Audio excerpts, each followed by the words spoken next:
પરમાત્માએ ગિરિરાજ બાવાને ધારણ કર્યો છે અને હરિવ્રતની અંદર લીલાઓ કરે છે 11 વર્ષ અને 52 દિવસ. કંસના મહેલની અંદર નારદજી આવ્યા. નારદજીએ કહ્યું મેં 8મો શોધ્યો છે. અક્રૂરજી મહારાજ હરિને લેવા માટે આવે, સોનાના રથડે હરિને લેવા માટે આવે છે અને સોનાના રથમાં બેસી અને મારો હરિ માં નંદ બાવાના આંગણેથી, નંદના આંગણેથી અને માં યશોદાના આંગણેથી વિદાય લે છે. આ ઘટના આંખમાં આંસુ લાવી એવી છે, પણ હવે સમય નથી. સોનાના રથમાં બેસી આ બાજુ આવશે મારો પ્રભુ, કથા સાંભળો, એના કારણે હરિ આવી ગયો છે. માટે માટે માટે શું ઘટના ઘટી છે? પ્રભુ મથુરામાં ગયા, ધોબીને ધોઈ નાખ્યો, ધનુષ્યનો ભંગ થયો, કુવલય પીડ હાથીને હણ્યો છે અને દંત લઈ અને પરમાત્મા કંસના મેદાનમાં પ્રવેશ કરે છે. આ યદુવંશનો નાથ નારાયણ કંસની સામે યુદ્ધ કરે છે અને યુદ્ધ કરતા કરતા ઉચ્ચ આસને બેઠેલા કંસને પરમાત્માએ કંઠનો પકડી ખેંચ્યો છે. સાહેબ કંઠ પકડી ખેંચતાની સાથે મામા તે મારી સાથે બહુ રમતો રમી, બહુ રમકડા મૂક્યા, લે હવે આ મુષ્ટિકાનો પ્રહાર. એક મુષ્ટિકાનો પ્રહાર કરે છે અને એક મુષ્ટિકાના પ્રહાર વડે આ કંસનું મસ્તક હતું ધડ સાથે જડી દે છે અને મારા હરિએ પાપનો ભાર હળવો કર્યો છે. સુખદેવજી મહારાજ કથા કરે છે, પરમાત્માએ વિશ્રામ ઘાટ ઉપર વિશ્રામ કર્યો. યમુનાના આંગણે એક ઘાટનું નામ વિશ્રામ પડી ગયું. વિશ્રામ ઘાટ આજ પણ મથુરામાં છે. અને પછી પહેલું કામ પરમાત્માએ ઉગ્રસેન રાજાને મુક્ત કર્યા. માને નહીં, અમારા અગ્રવાલ બેન અહીંયા આવ્યા છે, ઉગ્રસેન રાજાના વંશજ. એ ઉગ્રસેન મહારાજને પરમાત્માએ મુક્ત કર્યા અને દેવકી અને વસુદેવને મુક્ત કર્યા. હરિશાંતિપની ગુરુકુળમાં ભણવા માટે ગયા, પઠન પાઠન કર્યું અને એક દિવસ ઓધવને મોકલ્યો. ઓધાજી મારા વાલાને વઢીને કહેજો. એ કથા ગાઈ. જરાસંધ યુદ્ધ કરવા માટે આવ્યો. 17 વખત જરાસંધનો પરમાત્માએ મારણ કરીને છોડ્યો છે અને પછી 18મી વખત પરમાત્માએ દ્વારિકા નગરી વિશ્વકર્માને બોલાવીને રચના કરી.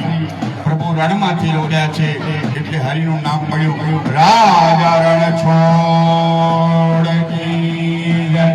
અને મારો પરમાત્મા એ કોલય અરે કાલિય વન નામનો જે મુચકુંદ અરે જે નામનો જે મ્લેચ્છ હતો એનો પરમાત્માએ વધ કરાવ્યો. મુચકુંદ રાજાને દર્શન આપી રૈવતક પર્વત પર પરમાત્માએ દંડ પાડી અને સીધા પરમાત્મા દ્વારિકામાં પહોંચ્યા છે.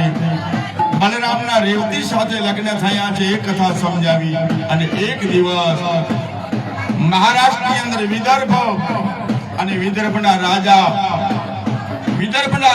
ભીષ્મક, એના પત્ની શુદ્ધમતી અને શુદ્ધમતીને 4 દીકરીઓ અને આ 4 દીકરાઓની સાથે એક દીકરો છે અને એમાં રૂકમણી પ્રભુને દિલ દઈ દેખા છે. દિલ દે દિયા હૈ જાન ભી દેંગે,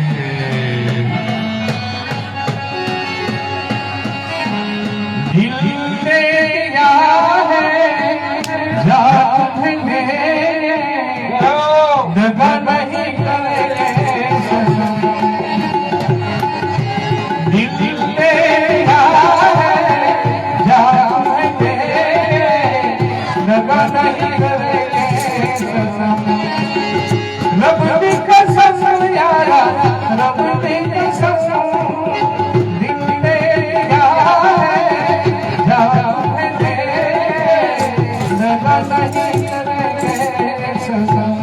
સુખદેવજી મહારાજ કહે છે કે રૂકમણીએ હરિને જોયો નથી પણ એના વિચારોમાં હરિ વસી ગયો છે.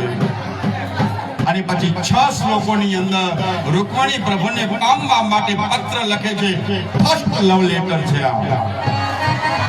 હરિને પામવા માટે પ્રેમનું સમર્પણ આમ લેટર લખે છે જેનું નામ લવ લેટર છે. સાહેબ 6 અક્ષરની અંદર અને લવ લેટર સમજી પ્રભુ મારો દારૂકની સાથે રૂકમણીના આંગણે આવે છે. હરિ રૂકમણીનું હરણ કરવા માટે અને હરણ કરી પ્રભુને લઈ આવે છે, પ્રભુ એને લઈ આવે છે. અને પછી માં દેવકી આશીર્વાદ આપે છે, કનૈયા મારી તો મનમાં રહી ગઈ, મારે તને કેવો પરણાવો હતો. ત્યારે માએ કહ્યું, માં ચિંતા નહીં કરતા, હવે માંડવડા બાંધવામાં આવે. અને પછી માધવપુરનો માંડવડો રચાયો છે.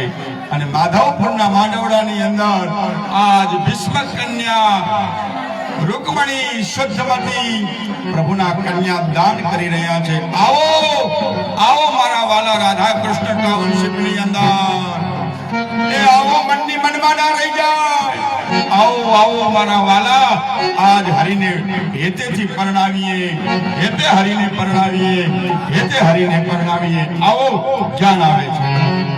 बहारो फूल बरसा मेरा प्रभु जी